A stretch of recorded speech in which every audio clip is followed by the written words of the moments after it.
Hello, hello, hello. Welcome, welcome, welcome. Come in, come in, come in. This is Tamika's Den. I am Tamika. Get on in here, y'all. Get on in here. Kick off your shoes and relax your feet. You are now in the den. So, guys, I know that it has been a little off. Things have been a little late, a little crazy. All right, but we are back in business, back on time, back with things moving swiftly and professionally from this point on. Okay, let the party begin. This is my review recap for Godfather of Harlem.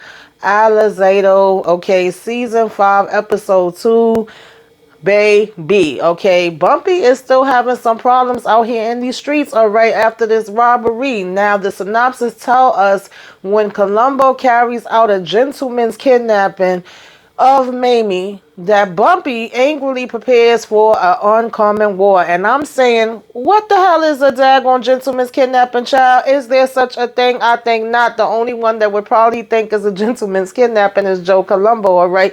Joe Columbo, you are dead wrong, all right? But we are here. This is the Godfather of Harlem, okay? Open up my window pane. All right, we ain't gonna start that.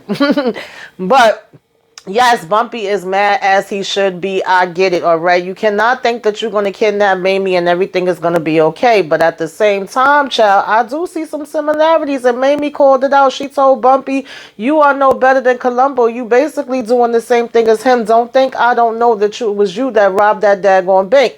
And he over here with the shocked face and it's like, yeah, Bumpy, she know it's you. I know it's you. We know it's you. Everybody knows it was you. It was an inside job. You know, Bumpy want to talk about, well, shoot, this is like reparations. They owe us anyway for all the times they stole from us. And I hear you, Bumpy. You right. You speaking facts on that too. However, okay, you saying that the insurance is going to pay back this money from because it came from the government or whatever have you. But if they know it was an inside job, will they be paying that back? That is the bigger question. What do y'all think? Put it in the comments. Let me know. In the meantime, Elise over here trying to go with Malcolm to Africa, but we did get a little bit more info on that where it is actually Betty that is coming up with this idea and thinks that she should go ahead with him, be his assistant and help him out. You know, Margaret is the one, honey. They say it comes out of mouths and babies to give that reminder and let them know that we are Johnsons. We could do anything, okay? You told me that we are fighters and that we was born with iron attached to our ankles. So what's the problem? No matter which way it go, where we at and what we do, we will still stand tall and make it through, all right? Bumpy needed that reminder. And, you know what I'm saying, Margaret was the one to give it. Stella is trying to run and get away from this crazy-ass family of hers. Olympia in here crying these crocodile tears, and I'm trying to understand, why is she still here, y'all? Why is she still here? Let's go ahead and get into this episode. So as we start out this episode, you know, of course, Malcolm already told Bumpy what his plan is as far as going to Africa. You know, he ain't really with it. He over here trying to give him these guards to watch him. And Mamie trying to mind her business and go shopping, honey, and get her lamb home so that it do not go bad because it's hot outside. And she is getting interrupted by one of Joe Columbo's men that is telling her to step into this car, that he want to have a meeting, a conversation. He offering her a drink, and she's like, you know, my husband would be mad that you sitting here riding me around town, okay? I ain't got time for this. Get to it. What the hell do you want? And of course, his whole idea is for her to go ahead and talk Bumpy into making this deal with him, telling her that it's a good deal. You know, he could bring Harlem together. He has a lot of respect for him and all of this. And it's like, that sound good, Joe. Okay, I actually was liking you. However, Karma, you are stepping over, you know, and doing a bit too much now too, all right? You are one that does not want to take no for an answer, and, you know, Bumpy is one that doesn't want to say yes, and he's sticking to his gun. He's 10 toes down inside of his, you know, feelings about all of this, right? He wants Harlem to be his, period, point blank, no exceptions. And so, of course, Mamie is like, yo, go ahead and give me that shot, okay? Salute, all right? And she go home and tell Bumpy what went down, and Bumpy is going off, honey. He don't want to hear about nothing else. He says this is war, off with his head. How dare he? Who the heck do he think he is? You know what I'm saying? You will not disrespect him like that. And he goes and pulls out this gun from underneath the piano. And she like, wait, you had a daggone gun underneath Margaret piano where she practices. He talking about, it's not loaded, okay, but it will be. I said, I know that's right, Bumpy. So he go ahead and see Mr. Boss, all right, aka Olympia's side piece. That's what I'm gonna call him. And he told him, you know, yo, I want this dude. He cannot go up and snatch my wife off the streets. If he snatched up your wife, how would you feel? You know? And Bumpy is basically about to freaking fly through the roof at this point. And the boss says, look, we're going to have this meeting Friday. Come through. All of us is going to have a sit down. He's like, you're right. He's out of line. We're going to talk to him. That's unacceptable. But you cannot touch a hair on his head because he is a boss. If you do that, you know what happens, okay? And so right now, we could be preparing for a war. Bumpy is like, you know what I'm saying, ain't nothing to talk about. Now, we got Malcolm and Elise sitting down, and he's telling her about this trip to Africa and saying that he wants her to join him. He wants her to be his executive assistant. You know, she's like, oh, wow, me, you, and Betty. He was like, no, actually, it would just be me and you. Betty is staying home. She like, wait a minute, Betty know about this? And he says she does. Not only does she know, but this was her idea. You know, she telling him about her and Margaret studying these maps and the globe and where places is at. And he was like, well, you know, she's a smart girl, and this is even better because not only, you know, do you have to tell her about things from a book, but you actually could go there and see it, experience it, learn about it, and come back and tell her about it from that perspective, you know. And he says, Betty won't be there with us, but she actually said, you know, this is her idea. She wants you to come with me, right? He was like, I think she just really wants somebody to be watching out for me. And if it can't be her, then she wants it to be you. I found that to be interesting because we've been seeing them doing the little googly eyes, okay, back and forth. First, she had the little crush on him, and then we was getting attentions like if it was some type of crush coming back from him. But I do think that they are just genuinely friends and that she be trying to do everything in her power to help him. She respects him a lot, and so we will see where that is gonna go. Now, in the meantime, you know, she's going home and telling Mamie about it, and Mamie is super excited for her, but Bumpy comes in and shuts that down. He told them to pack up everything. They going to South Carolina. She could forget about some damn Africa. He said, you know, yeah, I heard about it. He told me, but I don't know how the heck y'all think y'all going to Africa. I cannot protect y'all there. What you're going to do is you're going to pack up and go with Mamie and Margaret, and y'all all going to South Carolina to Margaret's parents' house.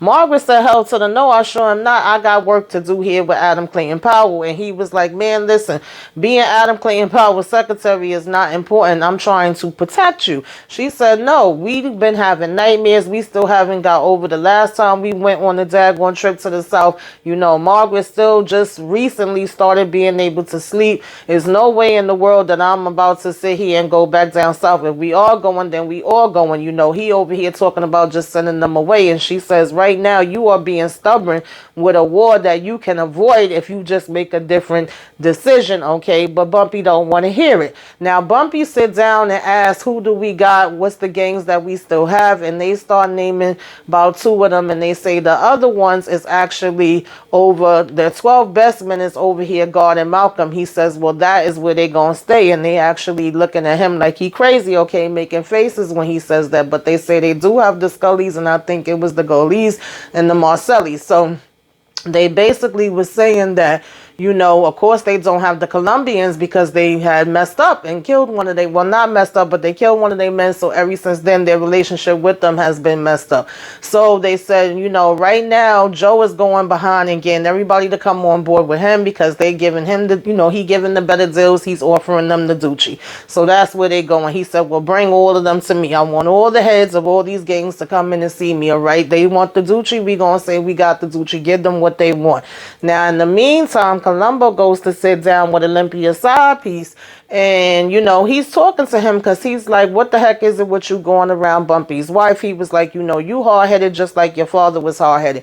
Now, Columbo wanted to tell him like, oh, I know you and my father was friends. He talked about you all the time. He said, me and your father wasn't no damn friends. Your father was a piece of shit. He wasn't loyal either. He didn't know how to freaking you know, work around nothing. He started trouble just like you, and that's why he died with his damn pants down, okay? He was calling his damn daddy out. But Columbo says, listen, if all the things that you could say about him, he was loyal and you know it. And he was basically about to say something about even though he died the way that he did, and the fact that his mother got to grieve. And old side piece said, listen, your mother could be grieving you right along with him, all right? If you keep playing these daggone games, listen to the warnings and be very damn careful. Columbo trying to make it seem like he trying to be the smart one here. He trying to bring it all together. He's trying to prevent a war, not start one.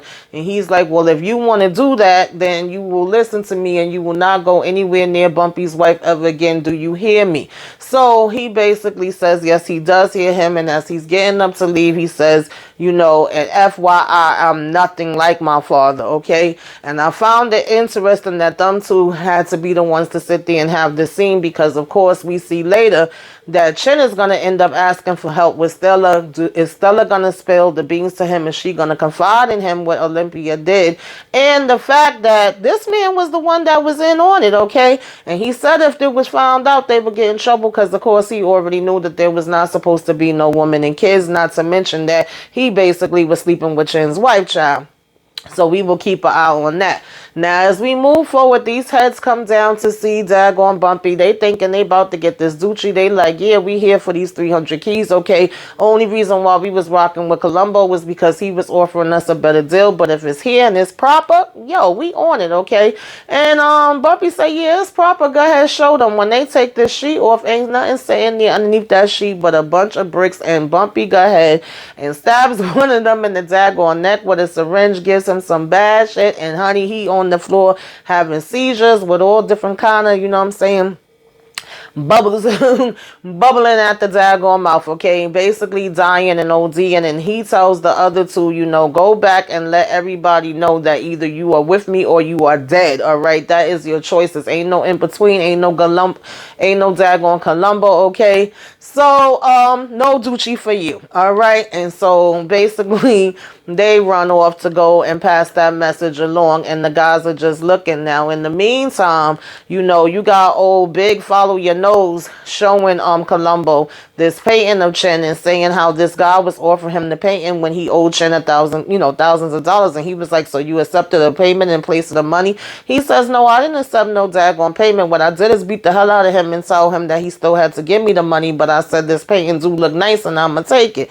So, the lawyer was like, okay, I really do need to talk. And here go Follow Your Nose talking about some, oh, well, yeah, Jew lawyers do get paid by the hour. He's like, every lawyer gets paid by the hour. So when they sit down to talk, he's asking what exactly is it that he wants, or why he was sent there. And Columbo is basically, of course, saying how he want Harlem. He want to bring everything together. He want to be in charge. He wants Chen's backing. He want him to be able to talk to Bumpy because he knows the relationship that him and Bumpy had. And the lawyer is saying, listen, he's down for all of that, okay, if you do what he needs you to do. And so Columbo is like, what exactly is that? And of course, he goes into everything about Stella, the fact that she ran away.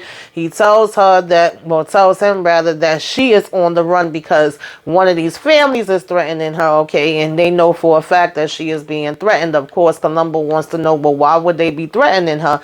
And he does not, say anything about that information. He just says, go ahead, do this. She needs your protection. And he says, do we have a deal? And Columbo says, yeah, I got him. If he got me, I got him. I'm going to find his daughter. Everything is going to be okay. So we see Stella sitting here with Miss Delilah, and she's asking her, like, what's going on? She's telling her she want to go to Paris. She like, oh, well, why Paris? What brought this on? She's like, you better as well tell me one way or another, because I'm sure whatever you tell me, I'm probably going to be thinking way far worse than what it is. And she tells her that her family is trash, okay? These people is crazy as I don't know what. They sent the hitman out to get me, and it was self-defense. I got him before he could get me. I killed him. And she was like, what? She was like, I thought Italians looked out for each other, and, people in your families didn't hurt women and kids and things of that nature. And she said, well, my family, as you can see, is on some other shit, okay? So I need to get on up out of here, right? She was honest with her, and it was cool to see that they keeping in touch, and she felt like she could go to her, and they sitting there, sipping on their tea while she telling her about all of this.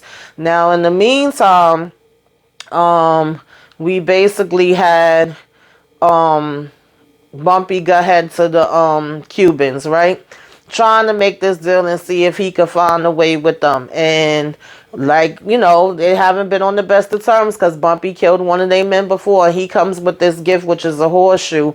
And when he gives it to him, he's basically like, oh, well, you know, I already got one up on the wall, but hey, I got one more than one door, so I could put the other one up there. He tells Bumpy, come down and have a seat, you know, come up and have a seat, I should say. Let's talk business. So Bumpy gives him the whole layout, and Bumpy's asking him, like, why do you mess with Columbo and them anyway? You know, we are stronger together if the black and the brown unite. And he is basically saying that, you know, they had the right deal, right? They've been giving him what he needed, and he got guns and different stuff like that as well. And so he was impressed that Bumpy knew different, you know, history facts about Cuba and how different things work, and he knew this word, I should say, Alzado, right? And they was saying how, like, you know, my black friend, my brown friend, or whatever the case may be, right? And so he was kind of feeling where Bumpy was coming from with it, but he said he does not make any final decisions until he talks to his advisor. Come to find out, the advisor is actually this lady that reads these shelves, and when she did this reading, the answer was no. Bumpy was like, really, you gonna go by a daggone reading? And he's like, yeah, you know, that's how that works, right? Not to mention that you killed one of my men. And Bumpy says, well, the show should have took into account that he was a snitch. Now, meantime, Columbo gets over to Olympia, and she over here crying these daggone crocodile tears, child. I said, please get rid of this lady, you know, acting like she don't know nothing that's going on, where Stella could possibly be. Oh, are you sure she being threatened? Who told you this? And he's like, yeah, Chen's lawyer came, all right, this is direct from him. So he asked if he could check Stella's room, and he finds inside these magazines Delia Green's address, and was like, oh, who's Delia Green? And of course sends his men there, right? I'm happy he found it and not damn Olympia. So I said, girl, your days is number, all right? Maybe you better go ahead and run now instead of still trying to sit there and just chill. And what happened to the body? What did they do with it? Where did it go, all right? And where did you think Stella was all this time, right? Inquiring minds want to know. Now, in the meantime, Elise and Betty sit down and have this conversation where she reiterates that she should go with Malcolm to, you know, Africa, right? She needs to be there. She can't go. I'm kind of confused as why you can't go, Betty, but okay. And she tells her, you know, as a mother, it was hard to send her kids away, but she knew that that was what was best for them. As soon as they left, even though she cried for a minute, she actually got the best sleep she got in a long time and slept peacefully. And that's because she knew she did the right thing. And as mothers, that is what we do, right? In case, you know, Elise was having any second thoughts about being far away from Margaret and leaving her, which she kind of was. So now she's getting like the okay from, you know, Malcolm, the okay from Betty, the okay from Mammy. The only one that's telling her no, not to go is her daggone father at this point. Now, in the meantime, Delia comes in there with a wad of cash for daggone Stella and was like, girl, take this, okay? Teddy would want you to have it. I want you to have it. If things was different, if we was in another time, in another place, okay, you could have been my daughter-in-law. That touched me, y'all. I ain't gonna lie, that touched me. So Stella was trying to refuse to take the money at first, but then she took it. She told her to use this to get to Paris, but of course it's too late because Joe Columbo, guys, is already knocking at the daggone door, honey. And at first Delia was like, she don't have to go nowhere with you. And they was like, yeah, pretty much, yes, she do. Now, Elise comes and steps to Bumpy and says, I'm going to Africa. I don't give a good goddamn what you say. And he tells her, no, you are not. You know, she told him she don't care if it's Africa, Queens, Manhattan, Brooklyn, wherever it's at. His shit has always followed her. There's never been a time that he protected her, and she have to go and live her life and do what she got to do. He asked her, do she know why he had such a hard time sleeping at night when he was in Alcatraz? She says, no, I have no clue, okay? And he says, because I was always worried about whether you was being drugged, whether you was being raped, whether you could have been killed. You know, he tells her that she don't understand and she don't see him, and she says, no, I see you more clear than I ever have, okay? She got her heart set on going, and Bumpy got his heart on her not going. Margaret is overhearing it. So, of course, Margaret tells her, like, you got to still go and live your life and do what you got to do. And she's telling Margaret, like, no, you are the most important. I will be there with you. Me and you gonna go ahead down south. Now, in the meantime, Columbo comes over to old Mr. Cuban and says, I know Bumpy been here. And Mr. Cuban tells him, yeah, he was here. And I told him no. But you could see that there was something tinkling upstairs in Mr. Cuban's head where he wasn't really feeling the vibe. Columbo's telling him, why don't you come and join us on, at this meeting on Friday too, or whatever the case may be. And Mr. Cuban goes back into his advisor, okay, for her to shake up them shells again and ask us some questions. But we don't see what the answer is at this point. Now, in the meantime, when they get back home, they're giving, little Margaret some ice cream with some cherries. This supposed to be their last night together or whatever have you. And Margaret says, look, we're Johnsons. You always talk about how strong we are and how we could do anything. She's like, I'm a big girl. I could ride the bike, the bus by myself. I could go down by myself. And you and mommy could do what y'all need to do. And Elise could still go to Africa, okay? She do not have to go with me. You said we were born with iron on our ankles and we stand strong. And he couldn't say nothing because he knew it was true. And so now Elise will be still going to Africa. Mamie will be staying there to do what she got to do with Adam Clayton Powell. And Miss Margaret will be riding the bus on her own to go down south just in case we do have this war. Stella comes and sees Joe Colombo and she is telling him, you don't know my father. You don't know what everything is about. You could just tell him that you never found me. And he's like, no, I can't. And he was like, as a matter of fact, I understand your father and your family a lot better than you probably think I do. My father was a piece of mess, okay? He was abusive. He was violent. He was a drunk. He blamed me for a crime that I didn't commit. But hey, that's life, right? It was still my father. We cannot choose our parents. He says, I want you to respect me and I want to respect you. I want to look out for you. I'm going to keep you here with my security and watch over you. And of course she says, well, what you mean is you're going to hold me captive, right? And he's saying all this respect and safety stuff. But I said, hey, Joe, I think your lines is kind of blurred when it comes to that because remember, he thought he was doing a gentleman's kidnapping when Mamie was concerned too. So what is the dynamic, again, I asked, between him and Stella going to be? Are we going to see a bond with them? Is she going to open up to him about what Olympia did to her and all of that? Because, hey, they don't show us nothing for nothing, y'all. They bringing all this together for some reason. Now, moving on from there, after they have this dinner, Mamie was still trying to talk to Bumpy one more time and say, you sure you ain't gonna change your mind? You still have a chance to go ahead and take this daggone deal and avoid this law. There are other options that you could take. Of course, he's still standing 10 toes down and saying, nope, he going into this meeting. He going to do what he got to do. He leave. He walk in there. Everybody staring at him. He walks up to the table. They thank him for coming. Joe Colombo stands up, and I think he was offering him, because they said, let's get to this. Let's talk about this French connection. He offers Bumpy 25% of any profits, and then he offers, and distribute with Harlem, and then he offers Joe Battle, or Jose Battle, I should say, right? 15%. And so they was like, wait a minute, what's going on? And he tells them, times have changed. We have to grow. We have to do better things, right? So he says, do we all have an agreement here? And they actually all agree except for Bumpy. Bumpy still says to them, listen, I know that this seems like a fair deal. It seems like the right deal. It seems like I should say yes and just join in, and everything be squashed. If I say no, then it looks disrespectful and there's chances of a war, but I'm going to have to go ahead and say no. Okay, my answer is no, is a no for me, dog. And he gets up and he walks out. So Mr. Colombo, I'm sorry, I don't know what I'm calling, Mr. Cuban, I should say, gets up and follows him out a couple minutes after. And Bumpy is like, are you coming out here to talk me out of my decision? And he actually says, no, that was quite a daggone speech that you gave in there. And he says, Mom, Alzado, which was the name that he called him in the beginning when he first came to see him, the name of the episode. And he says, well, what made you change your mind? Didn't your shells tell you to say no? He said, well, yeah, well, my shells also told me to marry my first two wives, and they was wrong about that. So they shake hands and it looks like it's a deal, and it looks like Bumpy is still coming out on top. He goes home and basically, takes this book that Margaret was reading that was on her bed, folds that up, turns off her light, gives her a kiss, covers her up, and, Daddy's home. And what's gonna be, y'all? What is it gonna be? What is this new deal between him and Mr. Cuban gonna bring? What is the black and the browns uniting against these Italians, child, gonna be bringing to us? What is Colombo gonna do next? Is he finding out what Olympia and her side piece been up to, child? Put it in the comments. Let's discuss anything that I left out. Let's talk about it down there. Like, comment, share, subscribe if you were so inclined. All right, give me a wave. Let me know you came by. Put some flames up in the sky. Till next time, y'all. Toodaloo.